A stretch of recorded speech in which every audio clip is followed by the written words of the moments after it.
کرنے کی کوشش کی جائے گی۔ 5ویں پارے کا آغاز بھی سورہ نساء سے ہوتا ہے۔ کل میں نے آپ کے سامنے چوتھے پارے میں سورہ نساء سے متعلقہ بعض اہم مضامین کو آپ کے سامنے رکھنے کی کوشش کی تھی۔ انشاءاللہ آج 5ویں پارے کے حوالے سے اپنی چند گزارشات کو آپ حضرات کے گوش گزار کیا جائے گا۔ اللہ تبارک و تعالی اس پارے کے شروع میں ارشاد فرماتے ہیں، یا ایھا الذین آمنوا لا تاکلوا اموالکم بینکم بالباطل الا ان تکون تجارۃ عن تراض منکم، کہ مومنوں کے لیے اور مسلمانوں کے لیے بات جائز نہیں کہ وہ کسی دوسرے کے مال کو ناجائز طریقے سے ہڑپ کر لیں۔ ہاں، اگر رضامندی کے ساتھ کوئی تجارتی لین دین ہوا ہو تو اس صورت میں منافع کو کما لینے کے اندر کوئی حرج والی بات نہیں، لیکن جھوٹ بول کے دھوکہ دے کر وراثت کے مال کو ہڑپ کر لینا، یا اسی طرح کسی کو کوئی کھوٹی چیز بیچ کر اس سے مال کو ہتھیا لینا، یا دور حاضر میں جو جہیز کا ایک تصور ہے جس کا اسلام کے ساتھ کوئی تعلق نہیں ہے، کہ اس کے اندر لڑکے والے لڑکی والوں سے فرمائش کے ذریعے مال کو طلب کرتے ہیں، یہ چیز بالکل غلط اور ناجائز ہے۔ ہاں، اگر باپ خوشی کے ساتھ اپنی بیٹی کو کوئی تحفہ دے دیتا ہے تو اس تحفے کو جہیز کی مد کے اندر شامل نہیں کرنا چاہیے، تاہم مطالبے کے ذریعے، دھوکے کے ذریعے، جھوٹ کے ذریعے، مال وراثت کو ہڑپ کرنے کے ذریعے، ملاوٹ کے ذریعے، کم ناپنے کے ذریعے، کم تولنے کے ذریعے، جھوٹی قسم کھا کر، حضرات گرامی کا ذخیرہ اندوزی کر کر کسی کے مال کو ناجائز طریقے سے ہڑپ کرنے کی اسلام کے اندر کوئی گنجائش موجود نہیں ہے۔ اس صورت میں اللہ تبارک و تعالیٰ اس بات کا بھی اعلان فرماتے ہیں، وَلَا تَقْتُلُوا أَنفُسَكُمْ إِنَّ اللَّهَ كَانَ بِكُمْ رَحِيمًا، اے ایمان والو، تمہیں اپنی جانوں کو اپنے ہاتھ سے ختم نہیں کرنا چاہیے۔ موجودہ دور ڈپریشن کا دور ہے، انگزائٹی کا دور ہے۔ اس دور کے اندر بہت سے نفسیاتی امراض کے شکار لوگ زندگی سے مایوس ہو کر، نا امید ہو کر غلط راستے پہ چل نکلتے ہیں۔ حضرات گرامی قدر، اللہ تبارک و تعالیٰ اہل ایمان کے اوپر بہت زیادہ رحم فرمانے والے ہیں۔ اللہ تبارک و تعالیٰ کی رحمت سے کبھی بھی نا امید نہیں ہونا چاہیے۔ اللہ تبارک و تعالیٰ کی رحمت سے وہی شخص نا امید ہو سکتا ہے جو گمراہ ہو یا کفر کے راستے کے اوپر چلنے والا ہو، وگرنہ مومن و مسلمان کی امید اللہ تبارک و تعالیٰ کے ساتھ وابستہ ہوتی ہے، اور مومن و مسلمان جو ہوتا ہے اپنی زندگی کے اندر آنے والی پریشانیوں کا، دکھوں کا، غموں کا اس انداز میں تجزیہ کرتا ہے کہ اس کو اس بات کی سمجھ آ جاتی ہے کہ میری زندگی میں آنے والی مشکلات کا تعلق در حقیقت میرے اپنے گناہوں کے ساتھ تھا، میری اپنی نافرمانیوں کے ساتھ تھا، میری اپنی کمیوں کے ساتھ تھا، میری اپنی کوتاہیوں کے ساتھ تھا۔ اللہ تبارک و تعالیٰ نے قرآن مجید میں ہمیں بہت سے ایسے نسخے بتلائے ہیں جن پر عمل پیرا ہو کر ہمارا ڈپریشن ختم ہو سکتا ہے، ہمارے نفسیاتی عارضے ختم ہو سکتے ہیں۔ حضرات گرامی قدر، ان نفسیاتی عارضوں اور ڈپریشن کو دور کرنے کے لیے جو چند اہم تدابیر ہیں، میں ان کو آپ حضرات کے گوش گزار کرنا ضروری سمجھتا ہوں۔ پہلی چیز دعا ہے۔ دعا اللہ تبارک و تعالیٰ کی بارگاہ میں انسان کی ایک التجا ہے، ریکویسٹ ہے کہ اللہ تبارک و تعالیٰ میرے اس معاملے کو حل کر دے۔ اللہ تبارک و تعالیٰ فرماتے ہیں، وَإِذَا سَأَلَكَ عِبَادِي عَنِّي فَإِنِّي قَرِيبٌ، جب میرے بندے میرے بارے میں سوال کرتے ہیں پس بے شک میں قریب ہوں، اجیب دعوت الداعی اذا دعان، اور ہر پکارنے والے کی پکار کا جواب دیتا ہوں جب وہ مجھے پکارتا ہے۔ عام طور پہ لوگ اسباب موجود ہوں تو دعا کو سمجھتے ہیں شاید اس کے ساتھ برکت حاصل ہو جائے گی، اور اگر اسباب موجود نہ ہوں تو وہ دعا کو چھوڑ دیتے ہیں، دل کو چھوڑ دیتے ہیں۔ وہ سمجھتے ہیں متعلقہ اسباب تو موجود ہی نہیں، ہماری دعا قبول ہوگی تو کیسے ہوگی۔ حضرات گرامی قدر، اس ضمن کے اندر میں آپ کے سامنے صحیح بخاری شریف کے اندر موجود جو غار کے پتھر کا ایک واقعہ ہے اس کی طرف اشارہ کرنا چاہتا ہوں کہ طوفانی بارش کے اندر جب 3 مسافر جو تھے وہ غار کے اندر پناہ لینے کے لیے جمع ہوئے، اور ایک پتھر ٹنوں وزنی لڑک کر غار کے منہ کے پر آ کے گر گیا تھا، تو اس وقت اس پتھر کو ہٹانے کی کوئی مادی سبیل موجود نہیں تھی۔ ان تینوں مسافروں نے 3 دعائیں کی تھیں اللہ تبارک و تعالیٰ کی بارگاہ میں، اور اللہ تبارک و تعالیٰ سے التجا کی تھی کہ اللہ تعالیٰ ہم نے یہ کام اگر تیری رضا کے لیے کیے ہیں تو ہمیں غار کے اس پتھر سے نجات دے دے۔ اللہ تعالیٰ نے اپنے بندوں کی فریاد کو سن کر ان کو غار کے پتھر سے نجات دے دی تھی۔ اس ٹنوں وزنی پتھر کو کسی مشین کے ذریعے نہیں ہٹایا گیا تھا، کسی کرین کے ذریعے نہیں ہٹایا گیا تھا، بلکہ اللہ تبارک و تعالیٰ کی ذات کے اوپر توکل کرتے ہوئے جب دعا کو مانگا گیا تھا تو اللہ تبارک و تعالیٰ نے اس دعا کی برکت کے ساتھ اس آزمائش کو ٹال دیا تھا۔ حضرات گرامی قدر، اسی طرح اللہ تعالیٰ کی بارگاہ میں آ کے توبہ کرنے سے بھی انسان کے مسائل حل ہوتے ہیں، اللہ تبارک و تعالیٰ کی ذات کے اوپر توکل کرنے سے بھی انسان کے مسائل حل ہوتے ہیں۔ اللہ تبارک و تعالیٰ فرماتے ہیں وَمَن يَتَوَكَّلْ عَلَى اللَّهِ فَهُوَ حَسْبُهُ، جس کا اللہ تعالیٰ کی ذات کے اوپر بھروسہ ہوتا ہے اللہ اس کے لیے کافی ہو جاتا ہے۔ اسی طرح تقوی کو اختیار کرنے سے بھی انسان کی تنگیاں دور ہوتی ہیں۔ اللہ تبارک و تعالیٰ فرماتے ہیں وَمَن يَتَّقِ اللَّهَ يَجْعَل لَّهُ مَخْرَجًا وَيَرْزُقْهُ مِنْ حَيْثُ لَا يَحْتَسِبُ، جو بندہ متقی بن جاتا ہے اللہ اس کی تنگیوں کو دور کر دیتے ہیں اور اس کو رزق وہاں سے دیتے ہیں جہاں سے وہ گمان بھی نہیں کر سکتا۔ حضرات گرامی قدر، اسی طرح تلاوت قرآن کے ساتھ، اسی طرح ذکر الہی کے ساتھ، اسی طرح انفاق فی سبیل اللہ کے ساتھ، اسی طرح انسان کا اللہ تبارک و تعالیٰ کی بارگاہ کے اندر رجوع کے ساتھ انسانوں کے مسائل حل ہوتے ہیں۔ چنانچہ انسانوں کو اپنی زندگی کے اندر آنے والی مشکلات سے مایوس نہیں ہونا چاہیے، بلکہ اللہ تعالیٰ کی ذات کے اوپر بھروسہ کر کے ان مشکلات سے نکلنے کے لیے ان اسباب کو اختیار کرنا چاہیے جو مشکلات سے نکلنے کے لیے اللہ نے بتلائے ہیں یا حضرت رسول اللہ صلی اللہ علیہ وسلم نے بتلائے ہیں۔ اس صورت میں اللہ تبارک و تعالیٰ نے گھریلو معاملات کو چلانے کے لیے مرد کی حاکمیت کا بھی ذکر کیا ہے۔ کسی بھی ادارے کو چلانے کے لیے ایک شخص کے پاس اتھارٹی کا موجود ہونا ضروری ہے۔ اگر آپ اس مسجد میں آئیں تو مسجد کا جو متولی ہوگا یا مسجد کا جو خطیب ہوگا اس کے پاس مرکز یا مسجد کے معاملات کا سارا ہولڈ ہوگا۔ اسی طرح آپ اس کے ساتھ کمپلینٹ کر سکتے ہیں، شکایت کر سکتے ہیں۔ آپ کسی ہسپتال میں جائیں وہاں پر موجود ایم ایس کے پاس سارے کے سارے ہسپتال کا کنٹرول ہوگا۔ آپ کسی وابڈا ہاؤس میں چلے جائیں وہاں پر موجود چیف انجینئر کے پاس یا وابڈا کے سب سے بڑے افسر کے پاس وہاں کا ہولڈ ہوگا۔ حضرات گرامی قدر، گھریلو نظام کے اندر بھی گو کہ عورتوں کے مردوں کے اوپر حقوق ہیں، مردوں کے عورتوں کے اوپر حقوق ہیں، لیکن فائنل ڈیسیژن اور اتھارٹی اللہ نے مرد کو ڈیلیگیٹ کی ہے۔ اللہ تبارک و تعالیٰ فرماتے ہیں الرجال قوامون علی النساء بما فضل اللہ بعضهم علی بعض وبما انفقوا من اموالہم، اللہ نے مردوں کو عورتوں کے اوپر حاکم یا نگران بنایا ہے۔ اس کی وجہ یہ ہے کہ ایک تو وہ بھی فضیلت ہے، اللہ جس کو چاہیں اختیار دے دیں، اور دوسری وجہ یہ ہے گھر کے اخراجات کو بالعموم مرد چلاتا ہے۔ اللہ تبارک و تعالیٰ نے اس وجہ سے مرد کو ایک اتھارٹی دی ہے، لیکن عام حالات کے اندر اپنے آپ کو ڈکٹیٹر بنا لینا،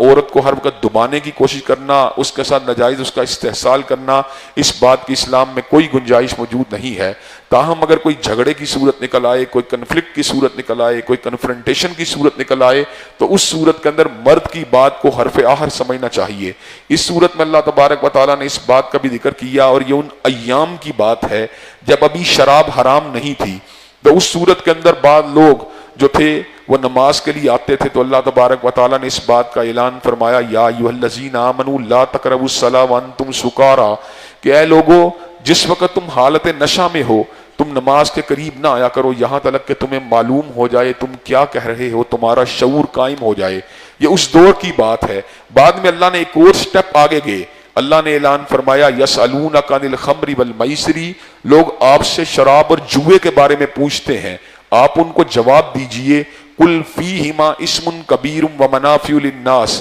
اس میں فائدے والی باتیں بھی ہیں اور نقصان والی باتیں بھی ہیں، وَإِسْمُهُمَا أَكْبَرُ مِن نَفْعِهِمَا، لیکن ان کے نقصانات جو ہیں وہ فائدوں سے بہت زیادہ ہیں۔ یہ دوسری سٹیج تھی، یعنی اللہ تعالیٰ نے آہستہ آہستہ ذہن سازی کر رہے تھے اہل ایمان کی، تدریجاً حکم کو دے رہے تھے، اس لیے کہ یہ ایک ایسے معاشرے کے اندر شراب کی حرمت کی طرف سفر تھا جس معاشرے کے اندر شراب پینا ایک عام سی بات تھی۔ حضرات گرامی قدر، پھر ایک وقت وہ آیا جب اللہ نے اس کو قطعی طور پہ حرام قرار دے دیا اور اس بات کا اعلان فرما دیا انما الخمر والمیسر والانصاب والازلام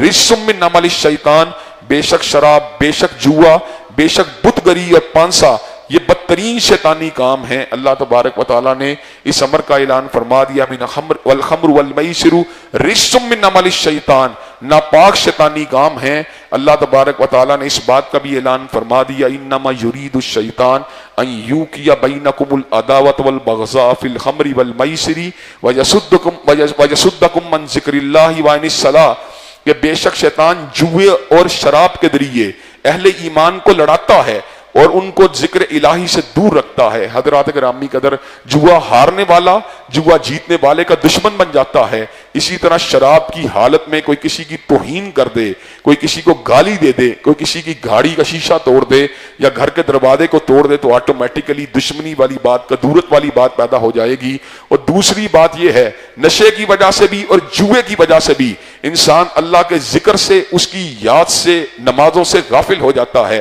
آپ نے دیکھا ہوگا کرکٹ کے اوپر بھی جوا ہمارے ملک کے اندر عام طور پہ لگنے کی باتیں ہوتی ہیں، ہم دیکھتے ہیں، ہم سنتے ہیں اس طرح کی باتوں کو لوگوں سے کہ جناب ایک ایک گیند کے اوپر جوا لگایا جاتا ہے، اور انسان جو ہوتا ہے ظہر کی نماز کو بھی گنوا بیٹھتا ہے، عصر کی نماز کو بھی گنوا بیٹھتا ہے، اور اینڈ پہ کیا ہوتا ہے، جیت گیا تو عارضی خوشی، ہار گیا تو مایوسی، اور جیتنے کے بعد بھی اس کے اندر برکت نہیں ہوتی۔ اللہ تعالیٰ نے برکت اگر رکھی ہے، کاروبار میں رکھی ہے، حلال تجارت میں رکھی ہے، جائز ملازمت میں رکھی ہے، چنانچہ انسانوں کو ان بدترین کاموں سے ہمیشہ اجتناب کرنا چاہیے۔ اس صورت میں اللہ تبارک و تعالیٰ نے اکبر الکبائر، سب سے بڑے گناہ کا ذکر کیا جس کو اللہ کبھی معاف نہیں کریں گے۔ اللہ تبارک و تعالیٰ فرماتے ہیں ان اللہ لا یغفر ان یشرک بہ ویغفر ما دون ذلک لمن یشاء، بے شک اللہ تعالیٰ اپنی ذات کے ساتھ کیے گئے شرک کو کبھی معاف نہیں کریں گے، اور اس کے ماں سوا اللہ جس چیز کو چاہیں معاف کر دیں، ضروری نہیں معاف کریں۔ انسان کے کسی چھوٹے گناہ کے اوپر بھی اللہ گرفت کر سکتے ہیں، بڑے گناہ کے اوپر بھی گرفت کر سکتے ہیں، لیکن واحد وہ گناہ جس کے بارے میں اللہ نے قانون اٹل بنا دیا ہے، قطعی بنا دیا ہے کہ اللہ نے اس کو معاف نہیں کرنا، وہ اللہ تعالیٰ کی ذات کے ساتھ کیا گیا شرک ہے۔ اللہ تعالیٰ اپنی ذات کے ساتھ کیے گئے شرک کو کبھی معاف نہیں کریں گے۔ حضرات گرامی قدر، زنا کتنا بڑا گناہ ہے، اتنا بڑا گناہ ہے کہ انسان جو ہوتا ہے اس کے نکاح کو، جو ہے زانی کے نکاح کو اللہ تعالیٰ نے مسلمانوں کے ساتھ حرام قرار دے دیا ہے، لیکن حضرات گرامی قدر ہم نے اس بات کو کتب احادیث کے اندر پڑھا ہے۔ ایک طوائف نے کتے کو پانی پلایا، اللہ تبارک و تعالیٰ نے اپنی رحمت کی چادر کو اس کے اوپر ڈال کر اس کی خطاؤں کو معاف کر دیا۔ حضرات گرامی قدر، یہ زنا اتنی بڑی قباحت ہے، لیکن کتے کو پانی پلانے کی وجہ سے طوائف کے گناہ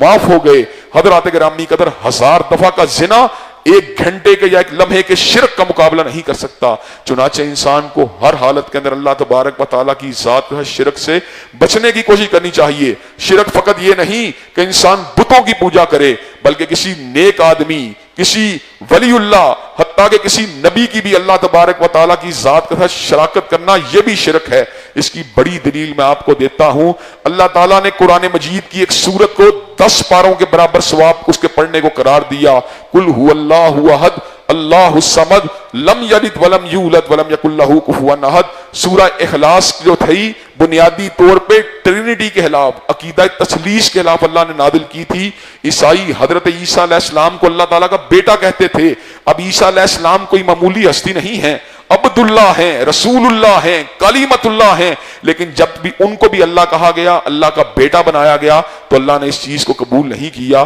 چنانچہ ہمیں ہر حالت میں شرک سے بچنے کی ضرورت ہے۔ شرک جو ہوتا ہے اس کی چال اتنی خفیہ ہوتی ہے کہ یہ اندھیری رات میں سیاہ پتھر کے اوپر رینگنے والی سیاہ چیونٹی کی چال کے انداز میں انسان کے عقیدوں میں داخل ہو جاتا ہے۔ چنانچہ ہمیں ہر آن، ہر لحظہ، ہر لمحہ اللہ ہی کی بندگی کرنی چاہیے، اللہ ہی کی پوجا کرنی چاہیے۔ عبادت عبد اور معبود کے تعلق کا نام ہے، یہ حق کسی غیر کو نہیں دیا جا سکتا۔ حضرات گرامی قدر، حضرت رسول اللہ کا حق محبت ہے، آپ کا حق اطاعت ہے، آپ کا حق والہانہ پیار ہے، آپ کا حق آپ کی ذات کے اوپر درود بھیجنا ہے، آپ کا حق آپ کے اسوے کے اوپر چلنا ہے، لیکن عبادت احکم الحاکمین کا حق ہے، ارحم الراحمین کا حق ہے، مالک الملک کا حق ہے، ذوالجلال والاکرام کا حق ہے، وحدہ لا شریک کا حق ہے، سریع الحساب کا حق ہے، شدید العقاب کا حق ہے، اور اس حق کے اندر کسی غیر کو اس کا شریک نہیں بنایا جا سکتا۔ حضرات گرامی قدر، اس صورت میں اللہ تبارک و تعالیٰ نے جہنم کی سنگینیوں کا ذکر کیا۔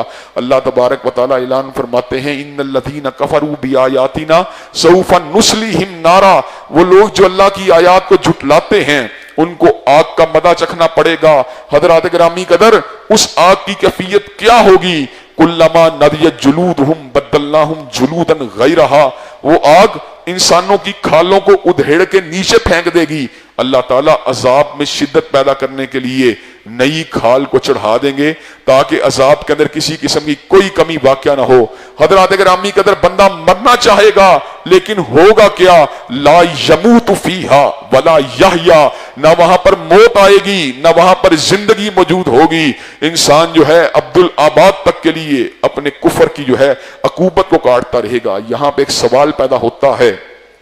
لوگ سوال کرتے ہیں زندگی 50 برس کی، 60 برس کی، 70 سال کی، اور عذاب لاکھوں سالوں کا، زندگی 70 سال کی اور جنت جو ہے وہ لاکھوں سالوں کی، یہ کیا مطلب ہے؟ حضرات گرامی قدر، میں اس کا جواب آپ کو دنیا کے اعتبار سے دیتا ہوں۔ گولی 1 سیکنڈ میں چلتی ہے، 1 سیکنڈ میں بندہ قتل ہو جاتا ہے، عمر قید کی سزا 14 سال تک کاٹتا ہے۔ حضرات گرامی قدر، 3 گھنٹے کا پیپر دیتا ہے، 3 گھنٹے کے پیپر کے نتیجے میں ڈگری ملتی ہے، ڈگری کرنے کے بعد انسان کو اعلیٰ جاب ملتی ہے، 3 گھنٹے کے اندر اس کے مستقبل کا فیصلہ دنیا کے اندر ہو جاتا ہے، اور 1 سیکنڈ کی غلطی کا انجام 14 برس کی سزا کی شکل میں نکلتا ہے۔ اس کا مطلب یہ ہے جو اللہ تعالیٰ نے قوانین مقرر کیے ہیں وہ قوانین عین حکمت کے پر مبنی اور عین توازن کے پر مبنی ہیں، ان میں کسی قسم کی کوئی ابہام کی، شک کی اور اسی طرح اعتراض کی کوئی گنجائش موجود نہیں ہے۔ حضرات گرامی کا اس صورت میں اللہ نے اس بات کا بھی ذکر کیا کہ لوگوں کو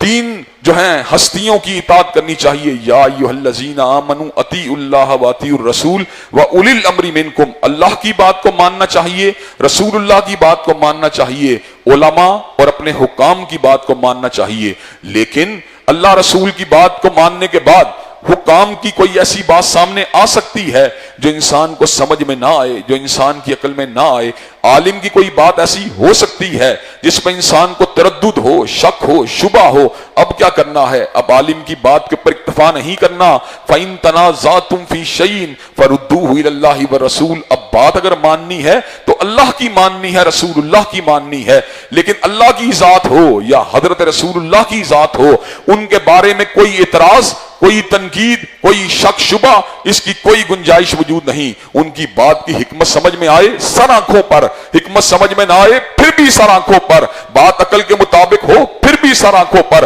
عقل کے مطابق نہ ہو پھر بھی سر آنکھوں پر۔ غامدی صاحب اور اس قبیل کے کئی علماء اس طرح کی بات کرتے ہیں کہ ہم اس بات کو اس لیے نہیں مانتے کہ یہ عقل انسانی کے اوپر پوری نہیں اترتی۔ وہ کہتے ہیں عیسیٰ علیہ السلام کا نزول کی روایات عقل انسانی قبول نہیں کرتی۔ حضرات گرامی قدر، اللہ نے اس بات کا کلام حمید میں اعلان فرما دیا، ان مثل عیسیٰ عند اللہ کمثل آدم خلقہ من تراب ثم قال له کن فیکون، بے شک اللہ تعالیٰ نے عیسیٰ علیہ السلام کو بن باپ کے پیدا کیا جس طرح آدم علیہ السلام کو بن باپ اور ماں کے پیدا کیا۔ حضرات گرامی قدر، اس دور کے اندر جبکہ حیاتیات اور بیولوجی کا علم اپنے پورے عروج کے اوپر ہے، کسی بندے کی عقل یہ بات نہیں مان سکتی کہ کوئی بندہ بغیر باپ کے پیدا ہو، لیکن ہم نے سیدنا عیسیٰ روح اللہ کی ولادت کو بن باپ کے اس لیے مانا ہے کہ ہمارے رب نے کہا ہے جو بات رب کی ہو عقل اس کے مطابق نہ بھی ہو، عقل کو چھوڑ دیا جائے گا، کلام اللہ کی بات کو مانا جائے گا۔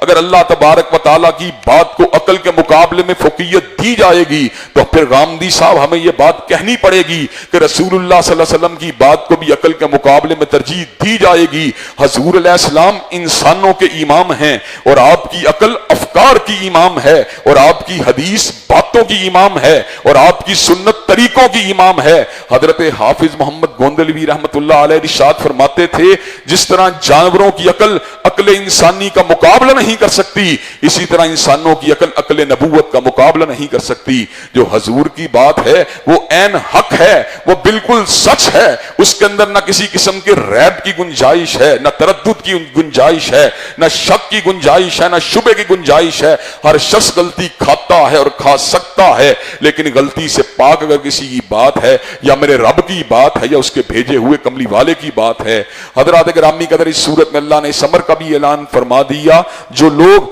اللہ اور اس کے رسول کی اطاعت کریں گے، من یطیع اللہ والرسول، جو اللہ اور اس کے رسول کی بات کو مانیں گے، اللہ جنت کے اندر ان کو کہاں پر پہنچائے گا؟ فاولئک مع الذین انعم اللہ علیہم من النبیین والصدیقین والشہداء والصالحین وحسن اولئک رفیقا، اللہ ان کو جنت کے اندر نبیوں کی صحبت دے گا، صدیقوں کی صحبت دے گا، شہداء کی صحبت دے گا، صلحاء کی صحبت دے گا۔ حضرات گرامی قدر، کتنے بڑے اعزاز کی بات ہے آج کوئی کسی M N A M P A کے ساتھ بیٹھ جائے کہتا ہے یار بڑی کمپنی ہوئی ہے, کوئی کسی بڑے اسکالر کے ساتھ بیٹھ جائے یار بڑی کمپنی ہوئی ہے. اور جہاں پہ نبیوں کی صحبت میں بیٹھنے کا موقع ملے گا, جہاں پہ صدیقین کی صحبت میں بیٹھنے کا موقع ملے گا, جہاں شہداء اور صلحاء کی کمپنی ہوگی, اس صحبت کی کیا بات ہوگی. حضرات گرامی قدر, ہم اس صحبت کی عظمت کا تصور بھی نہیں کر سکتے. اس صورت میں اللہ نے اس بات کا بھی ذکر فرما دیا کہ کائنات میں ہر شخص کی بات اس کی بات ہے, لیکن حضرت رسول اللہ کو یہ اعزاز حاصل ہے, من یطیع الرسول فقد اطاع اللہ, جس نے آپ کی بات کو ماننا ہے اس نے آپ کی بات کو نہیں ماننا بلکہ اس نے اللہ کی بات کو ماننا ہے. ذات رسول تو ذات الہ سے جدا ہے, لیکن فرمان رسول فرمان الہ سے جدا نہیں ہے. وما ینطق عن الہوی ان ہوا الا وحی یوحی, ہر شخص غلطی کھاتا ہے اور کھا سکتا ہے, لیکن غلطی سے پاک رب نے اگر کسی کو بنایا ہے, تنہا آمینہ کے لال علیہ السلام کو بنایا ہے. اس صورت میں اللہ نے اس بات کا بھی ذکر کیا کہ حضرت رسول اللہ جب کسی بارے میں کوئی فیصلہ سنا دیں, کسی جھگڑے کے اندر یا ویسے بھی کوئی آپ فیصلہ فرما دیں, تو اس فیصلے کے بارے میں جو بندے اس فیصلے کو قبول نہیں کرتے وہ بھی مومن نہیں, اور جو فیصلے کو قبول کرنے کے بعد دل میں تنگی محسوس کرتے ہیں وہ بھی مومن نہیں. فلا وربک لا یؤمنون, اللہ تبارک و تعالیٰ فرماتے ہیں مجھے میری ربوبیت کی قسم ہے وہ لوگ مومن نہیں ہو سکتے حتی یحکموک فیما شجر بینہم, جو آپ کی بات کو اپنے تنازعات میں آخری بات نہیں مانتے, اور جو مانتے ہیں لیکن دل میں تنگی محسوس کرتے ہیں وہ بھی مومن نہیں. آپ کی بات کو ماننے اور کرنے وہ بھی جو آپ کو ماننے کے ساتھ ماننے, خوشی کے ساتھ ماننے, وہی مومن و مسلمان ہے. ثم لا یجدوا فی انفسہم حرجا مما قضیت ویسلموا تسلیما, جو آپ کی بات کو مانتے ہیں پھر دل میں تنگی محسوس نہیں کرتے اور اپنے سر کو حضرت رسول اللہ کے فرمان کے سامنے اٹھاتے نہیں بلکہ اپنے نفس کو اور اپنے ساری کی ساری آرزوؤں کو آپ کے حکم کے سامنے جھکا دیتے ہیں. حضرات گرامی قدر, اس صورت میں اللہ تبارک و تعالیٰ نے اس بات کا بھی ذکر کیا کہ کوئی بندہ جو مومن ہوتا ہے وہ دوسرے مومن کو کبھی بھی قتل کرنے کا پرمادہ و تیار نہیں ہوتا. ہاں مومن سے اتفاقاً غلطی سے فائر پن صاف کرتے ہوئے گن چل گئی, بندہ فوت ہو گیا, یا غلطی سے کوئی جو تھا کسی جگہ پہ کوئی ایسا اوزار پڑا تھا جس کی لپیٹ میں آ کے کوئی بندہ یہ مومن و مسلمان قتل ہو گیا. حضرات گرامی قدر, ایسی صورت کے اندر مومن و مسلمان کا قتل کتنی بڑی بات ہے. حضرات گرامی قدر, دیت پھر بھی آپ کو دینا پڑے گی, اور دیت اگر نہیں دے سکتے 2 مہینے کے لگاتار روزے مومن کی قتل خطا کے اوپر آپ کو رکھنے پڑیں گے تاکہ اللہ تعالیٰ کی ناراضگی دور ہو جائے. غلطی کے ساتھ مومن اگر قتل ہو تو 2 مہینے کے روزے رکھنا اس گناہ کا کفارہ ہے. اور جس نے جان بوجھ کے مومن کو مارا ہے, وَمَن يَقْتُلْ مُؤْمِنًا مُتَعَمِّدًا فَجَزَاؤُهُ جَهَنَّمُ خَالِدًا فِيهَا وَغَضِبَ اللَّهُ عَلَيْهِ وَلَعَنَهُ وَأَعَدَّ لَهُ عَذَابًا عَظِيمًا, جس نے جان بوجھ کر کسی اللہ تعالیٰ کے بندہ مومن و مسلمان کو مارا ہے اس کا ٹھکانہ جہنم کے دہکتے ہوئے انگارے ہیں.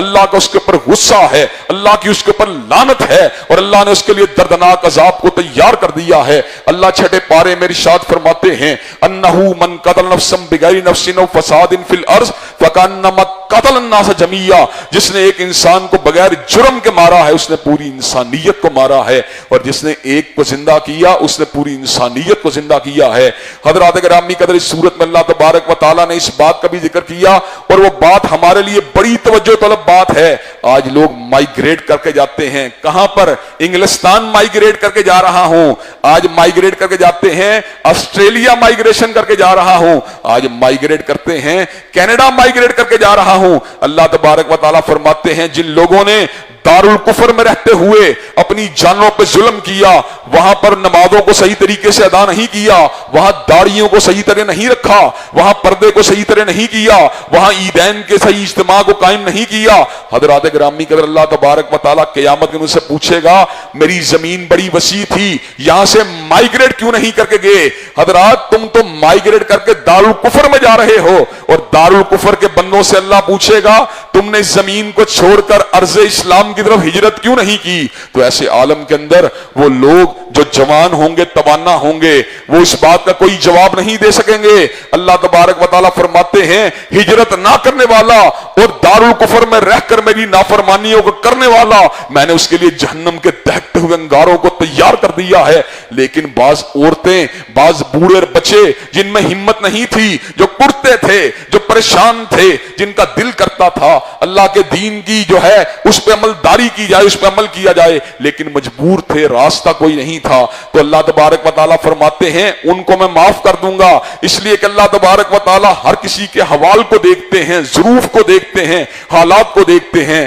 حضرات گرامی قدر اس صورت میں اللہ تبارک و تعالیٰ نے حالت سفر میں اور حالت جنگ میں نمازوں کو قصر کرنے کا ذکر کیا ہے. حضرات گرامی قدر حالت قصر, حالت جو سفر میں نماز جو ہے وہ عشاء کی نماز 2 رکعت رہ جاتی ہے, اسی طرح عصر کی نماز 2 رکعت رہ جاتی ہے, مغرب کے فقط فرض رہ جاتے ہیں. حضرات گرامی قدر لیکن صلاۃ الخوف جنگ کی حالت میں اگر انسان 2 رکعت نہیں پڑھ سکتا, 1 رکعت گرتے پڑتے چلتے پھرتے رکوع کبھی تھوڑا بہت تسبیح کر کے سجدے کے اندر آگے پیچھے ہو کے کر لے, اللہ اس کی نماز کو بھی قبول کر لیتے ہیں. نماز کی اہمیت کے اوپر غور کیجئے, نماز حالت جنگ کے اندر بھی معاف نہیں. لیکن آج کے مسلمان تجھے کیا ہو گیا ہے, تو صحت مند بھی ہے, تو توانا بھی ہے, تو تندرست بھی ہے, تو ہر جگہ آتا جاتا بھی ہے, تو کاروبار کرتا بھی ہے, تو ملازمت کرتا بھی ہے, تو بیوی کے ساتھ اپنی جو ہے ہوٹلنگ بھی کرتا ہے, تو پارک کے اندر واک کرنے کے لیے بھی جاتا ہے, لیکن جب نماز کی باری آتی ہے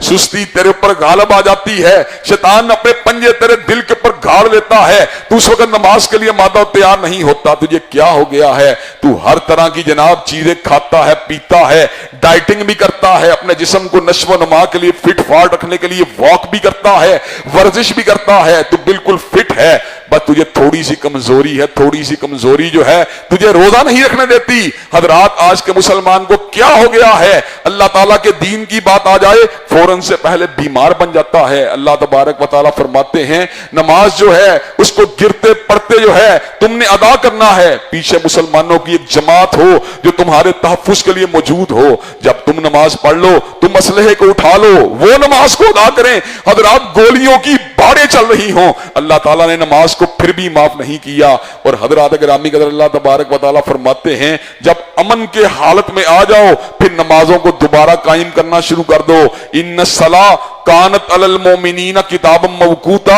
اللہ تبارک و تعالیٰ نے نمازوں کو وقت مقررہ پہ مسلمانوں کے اوپر لازم کر دیا ہے. حضرات گرامی قدر وقت مقررہ کا مطلب یہ ہے ان کو ان کے اوقات میں ادا کیا جائے, اور بہتر بات یہ ان کو اول وقت میں ادا کیا جائے. آج کا مسلمان جو ہے اس کے پاس مارننگ جو ہے اس کے واک کا بھی ٹائم ہے, اس کے پاس ظہر کے لنچ کا بھی ٹائم ہے, اس کے پاس عصر کی گڑائی کا بھی ٹائم ہے, اس کے پاس ایوننگ جو ہے انٹرٹینمنٹ کا ٹائم ہے, اس کے پاس نائٹ ڈنر کا بھی ٹائم ہے. لیکن ہائے افسوس کہ اس کے پاس نماز کا ٹائم نہیں. جب قیامت کا دن آئے گا جہنم کی آگ میں ڈال دیا جائے گا, ایسے عالم میں پوچھا جائے گا جہنم میں کیوں آئے ہو, تو جواب میں کہے گا لم نکو من المصلین, میں نمازی نہیں تھا. حضرات گرامی قدر آج موقع ہے, آج رمضان ہے, تجدید عزم کرو, اس بات کا پختہ فیصلہ کرو کہ انشاءاللہ ہم نے آئندہ کے بعد نمازوں کو نہیں چھوڑنا. حضرات گرامی قدر اس صورت میں اللہ تبارک و تعالیٰ نے منافقوں کی عادات کا اور ان کے انجام کا بھی ذکر کیا ہے.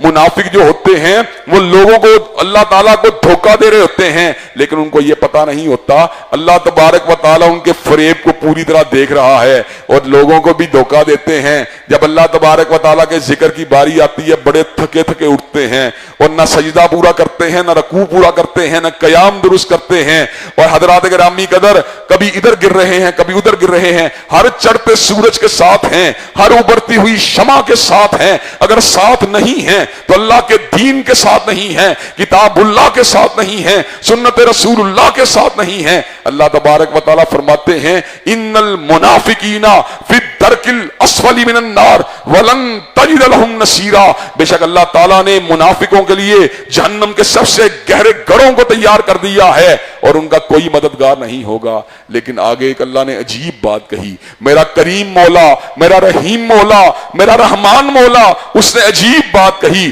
اور دلوں کے اوپر ڈھارس کو رکھ دیا, دلوں کے اوپر ضبط کو رکھ دیا, دلوں کے اوپر اللہ تعالیٰ نے ترحم کو اپنے رحمت کا نزول فرما دیا. ایک بندہ ہے جو کل تک منافق تھا, کل تک دین کا دشمن تھا, دین کا باغی تھا, زبانی مسلمان تھا, لیکن آج مومن و مسلمان ہے, تو پھر کیا ہوگا کیا اللہ تعالیٰ سابقہ لسٹ میں سے اس کا نام خارج کر دیں گے؟ اللہ تعالیٰ فرماتے ہیں ہاں ہاں فَأُولَٰئِكَ مَعَ الْمُؤْمِنِينَ، ہم اس کو مومنوں میں شمار کر دیں گے، وَسَوْفَ يُؤْتِ اللَّهُ الْمُؤْمِنِينَ أَجْرًا عَظِيمًا، اور پھر اللہ تعالیٰ نے مومنوں کے لیے اجر عظیم کو تیار کر دیا ہے۔ خفیہ منافقت، ادھر منافقت تھی، ادھر ایمان میں مراجت ہوئی، پچھلی منافقت ختم ہو جائے گی، آج کے دن اس کا نام رجسٹر میں داخل ہو جائے گا۔ إِلَّا الَّذِينَ تَابُوا وَأَصْلَحُوا وَاعْتَصَمُوا بِاللَّهِ وَأَخْلَصُوا دِينَهُمْ لِلَّهِ فَأُولَٰئِكَ مَعَ الْمُؤْمِنِينَ وَسَوْفَ يُؤْتِ اللَّهُ الْمُؤْمِنِينَ أَجْرًا عَظِيمًا، جس نے توبہ کی، جس نے اخلاص کے راستے کو اختیار کیا، اللہ تعالیٰ کے ساتھ اپنے تعلق کو مضبوط کیا، فَأُولَٰئِكَ مَعَ الْمُؤْمِنِينَ، پھر وہ اہل ایمان کے ساتھ ہے، وَسَوْفَ يُؤْتِ اللَّهُ الْمُؤْمِنِينَ أَجْرًا عَظِيمًا، پھر اللہ تبارک و تعالیٰ اہل ایمان کو بہت بڑا اجر عطا فرمانے والے ہیں۔ حضرات گرامی قدر، اس صورت میں اللہ تبارک و تعالیٰ نے اس بات کا بھی ذکر کیا کہ اللہ تبارک و تعالیٰ کو کیا ضرورت ہے تمہیں عذاب دینے کی اگر تم شکر گزاری کے راستے پہ ہو۔ حضرات گرامی قدر، ہماری زندگی کے عذاب کی بہت بڑی وجہ شکر گزاری کے راستے کو چھوڑ کر نہ شکری کے راستے کو پہ چلنا ہے۔ نعمتیں کیوں چھن جاتی ہیں، ہیلتھ کیوں خراب ہو جاتی ہے، مال میں ڈیفیسٹ کیوں آ جاتا ہے، تجارت میں خسارہ کیوں آ جاتا ہے؟ اللہ نے ایک جملے کے اندر کمال بات کہی، ذالک بان اللہ لم یکو مغیرا نعمتا انعمها علی قوم حتی یغیروا ما بانفسہم۔ اللہ ایسا نہیں ہے کہ کسی سے اس کی نعمت کو بغیر وجہ سے چھین لے، بلکہ انسان بدعملی کرتا ہے تو اس کی نعمتیں چھن جاتی ہیں۔ اللہ کو کیا ضرورت ہے؟ ما یفعل اللہ بعذابکم ان شکرتم وآمنتم، اگر تم شکریہ کے راستے کے اوپر ہو، ایمان کے راستے کے اوپر ہو تو اللہ تبارک و تعالیٰ تمہیں عذاب دے۔ اللہ تبارک و تعالیٰ سے دعا ہے اللہ تبارک و تعالیٰ ہم سب کو قرآن مجید کے مفاہیم اور مطالب کو سمجھنے کی توفیق دے۔ وآخر دعوانا الحمدللہ رب العالمین۔ الحمدللہ رب العالمین الرحمن الرحیم مالک یوم الدین، ایاک نعبد وایاک نستعین، اہدنا الصراط المستقیم صراط الذین انعمت علیہم غیر المغضوب علیہم ولا الضالین آمین۔ الف لام میم، اللہ لا الہ الا هو الحی القیوم وإلہکم الہ واحد لا الہ الا هو الرحمن الرحیم۔ اللہم صلی علی محمد وعلی آل محمد کما صلیت علی ابراہیم وعلی آل ابراہیم انک حمید مجید۔ اللہم بارک علی محمد وعلی آل محمد کما بارکت علی ابراہیم وعلی آل ابراہیم انک حمید مجید۔ اے اللہ ہم سب کے گناہوں کو معاف فرما، اے اللہ ہم سب کی تکلیفوں کو رفع فرما، اے اللہ ہم سب کی بے چینیوں بے قراریوں کو دور فرما،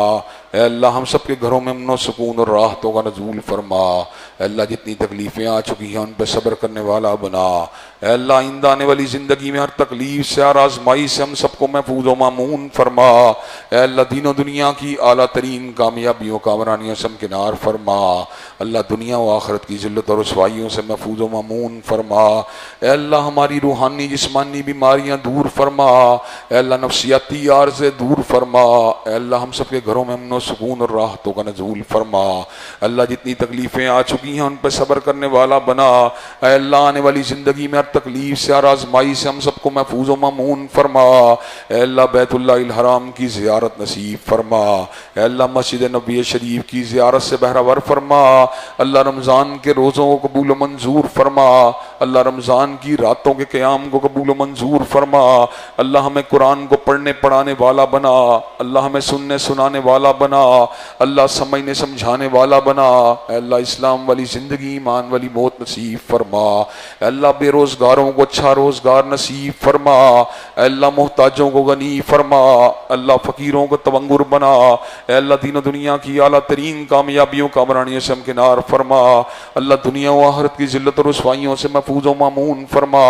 اے اللہ اسلام والی زندگی ایمان والی موت نصیب فرما، اے اللہ تابعداری والی زندگی ایمان والی موت نصیب فرما، اے اللہ عافیت والی زندگی سعادت اور عزت والی موت نصیب فرما،